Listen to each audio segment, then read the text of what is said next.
औज़ु बिल्लाहि मिनश शैतानिर रजीम बिस्मिल्लाहिर रहमानिर रहीम।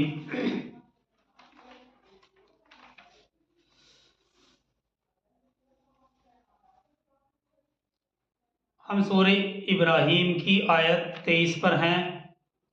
अल्लाह ताला इरशाद फरमाते हैं, व उदखिलल लदीन आमनु व आमिलुस्सॉलिहाति जन्नातिन तजरी मिन तहतिहल अनहारु खालिदीन फीहा बिइज़्नि रब्बिहिम तहिय्यतुहुम फीहा सलाम। और दाखिल किए जाएंगे वो लोग जो ईमान लाए होंगे और जिन्होंने नेक अमल किए होंगे ऐसे बागात में जिनके नीचे से नहरें बहती होंगी। वो इसमें रहेंगे हमेशा हमेश अपने रब के हुक्म से, जहाँ उनका तोहफ़ा सलाम ही सलाम होगा। तहिय्यतुहुम फीहा सलाम, जहाँ उनका तोहफ़ा सलाम ही सलाम होगा। ये आयत 23 है। और दाखिल किए जाएंगे वो लोग जिन्होंने जो ईमान लाए होंगे और जिन्होंने नेक अमल किए होंगे ऐसे बागात में जिनके नीचे नदियाँ बहती होंगी। वो इसमें हमेशा हमेश रहेंगे अपने रब के हुक्म से, जहाँ उनका तोहफ़ा सलाम ही सलाम होगा।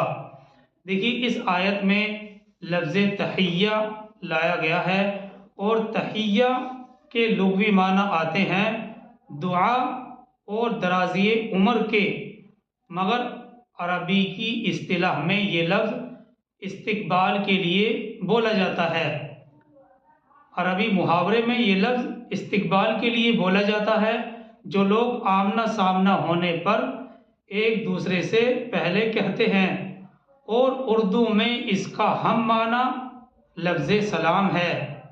जो ये लफ्ज़ तहिया है, तहिया के लुग़वी माना दुआ दराज़ी उम्र के हैं, मगर अरबी की इस्तिलाह में ये लफ्ज़ इस्तिक़बाल के लिए बोला जाता है। जो लोग आमना सामना होने पर सबसे पहले एक दूसरे से कहते हैं, और उर्दू में इसका हम माना लफ्ज़ सलाम है। तहिय्यतुहुम का मतलब ये भी हो सकता है कि उनके दरमियान आपस में एक दूसरे के इस्तिक़बाल का ये तरीक़ा होगा, और ये भी मतलब हो सकता है कि इस तरह से जन्नतियों का इस्तिक़बाल किया जाएगा, जैसा कि सूरह अज़्ज़ुमर आयत 73 में है, हत्ता इज़ा जाऊहा व फुतिहत अबवाबुहा। ये सूरह ज़ुमर की आयत 73 है।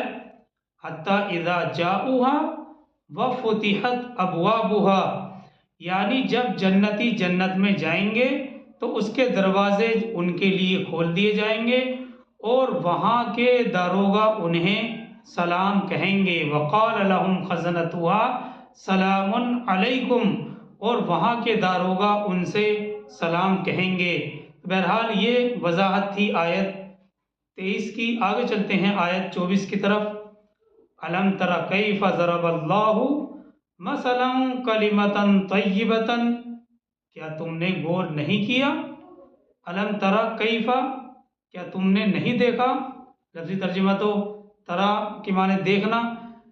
अलम तरा कैफ़ ज़रबल्लाहु मसलन कलिमतन तय्यिबतन, क्या तुमने गौर नहीं किया कि अल्लाह ने कैसी मिसाल बयान की है कलिमा तय्यिबा की? क्या तुमने गौर व फिक्र नहीं की कि अल्लाह ने कैसी मिसालें बयान की हैं कलिमा तय्यिबा की? देखिए, कलिमा तय्यिबा से आम तौर पर कलिमा तय्यिबा ला इलाहा इल्लल्लाहु मुहम्मदुर रसूलुल्लाह ही मुराद लिया जाता है। लेकिन इसमें कोई शक नहीं है कि ये कलिमा अफजलुल ज़िक्र है। ला इलाहा इल्लल्लाह ये अफजलुल ज़िक्र है, मगर यहाँ पर सिर्फ लफ्ज़ी माना, सिर्फ अल्फाज मुराद नहीं है, बल्कि यहाँ इस आयत में कलिमा तय्यिबा से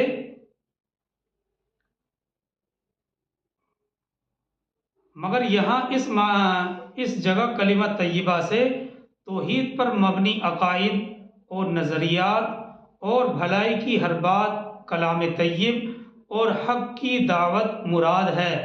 आगे वो मिसाल बयान की है जो अल्लाह ने कलिमत तय्यबा से मुताल्लिक दी है। वो मिसाल किया है का शजरतिन तय्यबतिन अस्लुहा साबितुम व फर्उहा फिस समा। उसकी मिसाल ऐसी है जैसे एक पाकीज़ा दरख्त हो, उसकी जड़ मजबूत और शाखें आसमान में हों। जैसे एक पाकीज़ा दरख्त हो और उसकी जड़ें ज़मीन में मजबूत, उसकी जड़ मजबूत और शाखें आसमान में हों। अगली आयत 25 है, तुती उकुलहा कुल्ल हीनिम बिइज़्नि रब्बिहा। ये दरख्त हर फसल में अपना फल लाता है अपने रब के हुक्म से। तुती उकुलहा कुल्ल हीनिम बिइज़्नि रब्बिहा। ये दरख्त हर फसल में अपना फल लाता है अपने रब के हुक्म से। यानी इस दरख्त की जड़ें ज़मीन में मजबूती से जमी हुई हैं और उसकी शाखें आसमान से बात कर रही हैं और उसका फल भी मुतवातिर आ रहा है। आगे इसी आयत में है वयज़रिबुल्लाहुल अमसाल लिन्नासी लअल्लहुम यतज़क्करून। और अल्लाह मिसालें बयान करता है लोगों के लिए ताकि वो नसीहत हासिल करें। खुलासा ये है कि भलाई का काम हो, कोई भी भलाई का काम हो, नेकी की दावत हो या राह हक की तरफ कोई तहरीक हो, जिसने भी किसी ऐसी नेकी की इब्तिदा की उसने गोया के अपने लिए एक बहुत ही उम्दा और फलदार दरख्त लगा दिया। ये दरख्त जब तक बाकी रहेगा अपने असरात और फलों से नामालूम किन किन लोगों को फैज़याब करता रहेगा। तो गोया के कोई भी भलाई का काम हो, नेकी की दावत हो या राह हक की कोई भी तहरीक हो, जिसने किसी ने भी ऐसी नेकी की इब्तिदा की, शुरुआत की, उसने गोया के अपने लिए एक बहुत ही उम्दा फलदार दरख्त लगाया। ये दरख्त जब तक कायम और बाकी रहेगा अपने असरात और फलों से न जाने किन किन लोगों को फैज़याब करता रहेगा। मिसाल के तौर पर किसी ने भलाई की दावत दी और उस दावत को कुछ लोगों ने कबूल कर लिया और उन्होंने इस दावत को मज़ीद और आगे फैला दिया। इस तरह इस नेकी का हल्का वसी से वसी तर होता चला जाएगा और नामालूम मुस्तकबिल में ऐसे नेक असरात कहाँ कहाँ तक पहुँचेंगे। तो बहरहाल ये बहुत ही उम्दा तौर पर अल्लाह सुब्हानहू व तआला समझा रहे हैं कि किसी ने भलाई की दावत दी और उस दावत को कुछ लोगों ने कबूल किया और उन्होंने इस दावत को मज़ीद और आगे बढ़ाया। इस तरह इस नेकी का हल्का वसी से वसी तर होता चला जाएगा और नामालूम मुस्तकबिल में ऐसे नेक असरात और तअस्सुर न जाने कहाँ कहाँ तक पहुँचेंगे। और इसकी तायीद सही मुस्लिम की हदीस से भी होती है।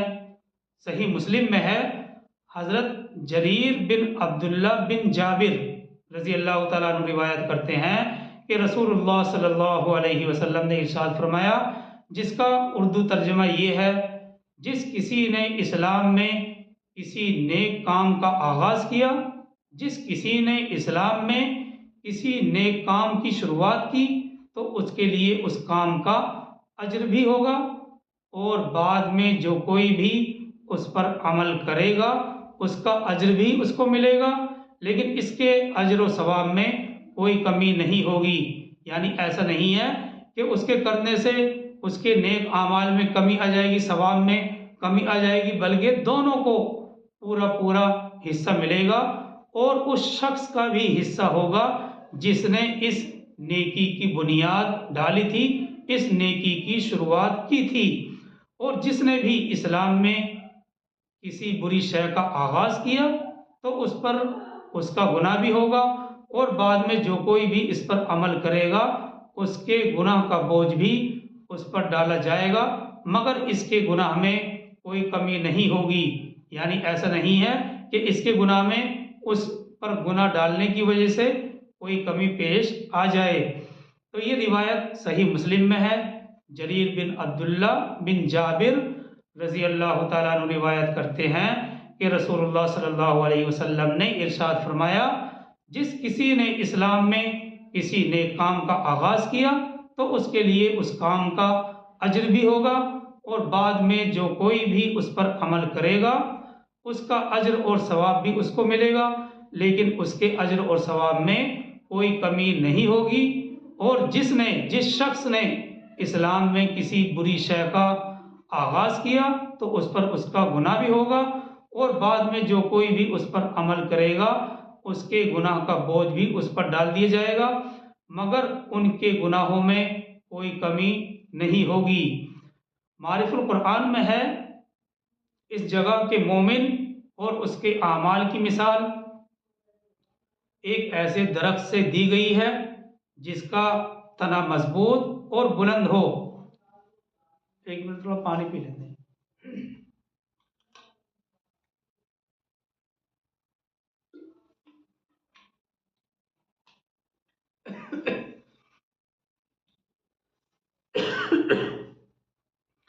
मारिफुल कुरान में इस जगह बयान किया गया है कि मोमिन और उसके आमाल की मिसाल एक ऐसे दरख्त से दी गई है जिसका तना मजबूत और बुलंद हो, और उसकी जड़ें ज़मीन में गहरी गई हुई हों, और ज़मीन के नीचे पानी के चश्मों से सैराब होती हों। गहरी जड़ों की वजह से उस दरख्त को मजबूती भी हासिल हो, ताकि हवा के झोंके से वो गिर न जाए, और तने के ज़मीन से दूर होने की वजह से जो उसका तना ज़मीन से दूर है, उसके तने के ज़मीन से दूर होने की वजह से उसका फल भी गंदगी और आलूदगी से पाक रहे। दूसरी सिफत इस दरख्त की ये है कि उसकी शाखें बुलंदी पर आसमान की तरफ हों, और तीसरी सिफत उस दरख्त की ये है कि उसका फल भी हर वक्त और हर हाल में खाया जाता हो। अब देखिए ये दरख्त कौन सा है और कहाँ है, इसके मुतालिक मुफस्सिरीन के मुख्तलिफ अक़वाल हैं, मगर ज़्यादा करीब ये है कि वो खजूर का दरख्त है, और इसकी तायीद तजर्बे और मुशाहिदों से भी होती है, और हदीस से भी खजूर के दरख्त के तने का मजबूत होना मारूफ और मशहूर है, और उसका फल भी हर वक्त और हर हाल में खाया जाता है, बरखिलाफ दूसरे दरख्तों के फलों के कि वो ख़ास मौसम में आते हैं और ख़त्म हो जाते हैं, उनका ज़ख़ीरा भी ज़्यादा दिनों तक नहीं रखा जा सकता। 4 किताबों के हवाले से ये रिवायत है। तिर्मिज़ी, नसई, इब्न हिब्बान और हाकिम ने बरिवायत अनस रज़ी अल्लाह ताला अन्हु नकल किया है। तिर्मिज़ी, नसई, इब्न हिब्बान और हाकिम ने बरिवायत हज़रत अनस रज़ी अल्लाह ताला अन्हु नकल किया है कि रसूलुल्लाह सल्लल्लाहु अलैहि वसल्लम ने फरमाया कि शजरे तय्यबा जिसका जिक्र कुरान में है खजूर का दरख्त है, और शजरे खबीसा हंजला का दरख्त है। और मुस्नद अहमद में बरिवायत मुजाहिद मज़कूर है कि हज़रत अब्दुल्ला इब्न उमर ने फरमाया कि एक रोज़ हम लोग नबी सल्लल्लाहु अलैहि वसल्लम की खिदमत में हाजिर थे। कोई साहब आपके पास खजूर के दरख्त का गूदा लाए। उस वक्त सहाबा से आप सल्लल्लाहु अलैहि वसल्लम ने सवाल किया कि दरख्तों में से एक ऐसा दरख्त भी है जो मोमिन मर्द की मिसाल है।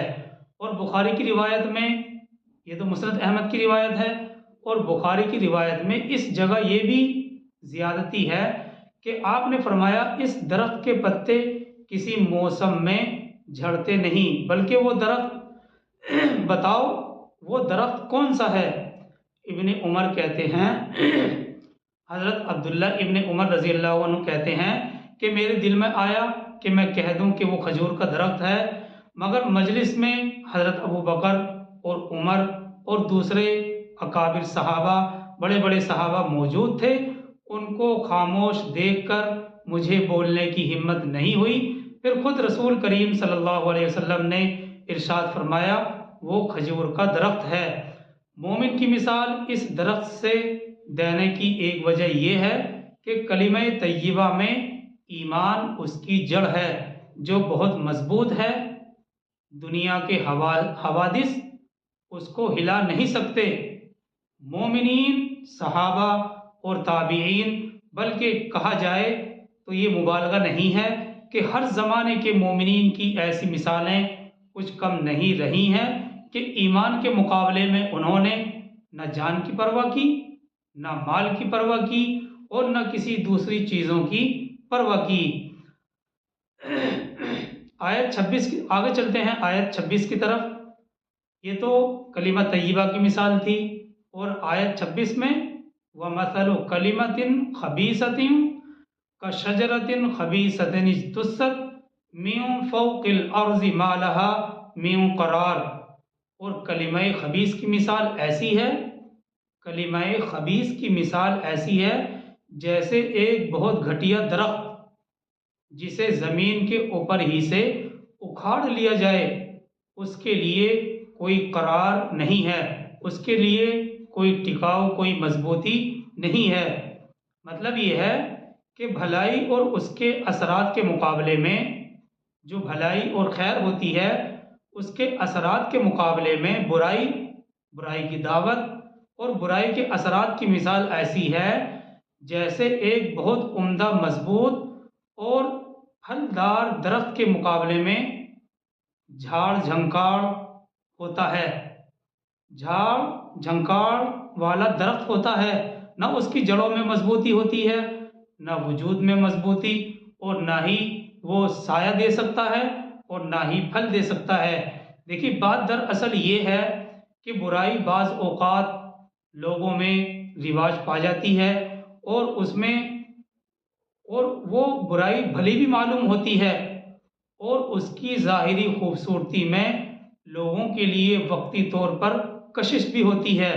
मिसाल के तौर पर हराम माल की कसरत और चमक दमक लोगों को मुतासिर करती है, मगर हकीकत में ना तो बुराई को जमाऊ है और ना ही दवाम हासिल है और ना उसके असरात में लोगों के लिए कोई फ़ायदा है। ज़ाहिरी तौर पर, वक्ती तौर पर चमक दमक ज़रूर नज़र आती है, लेकिन आखिरकार अंजामकार उसका गलत ही नतीजा निकलता है। इससे पहली आयत में मोमिन की मिसाल फलदार दरख्त से दी गई और इस आयत में कुफ़ार की मिसाल शजरा खबीसा से दी गई।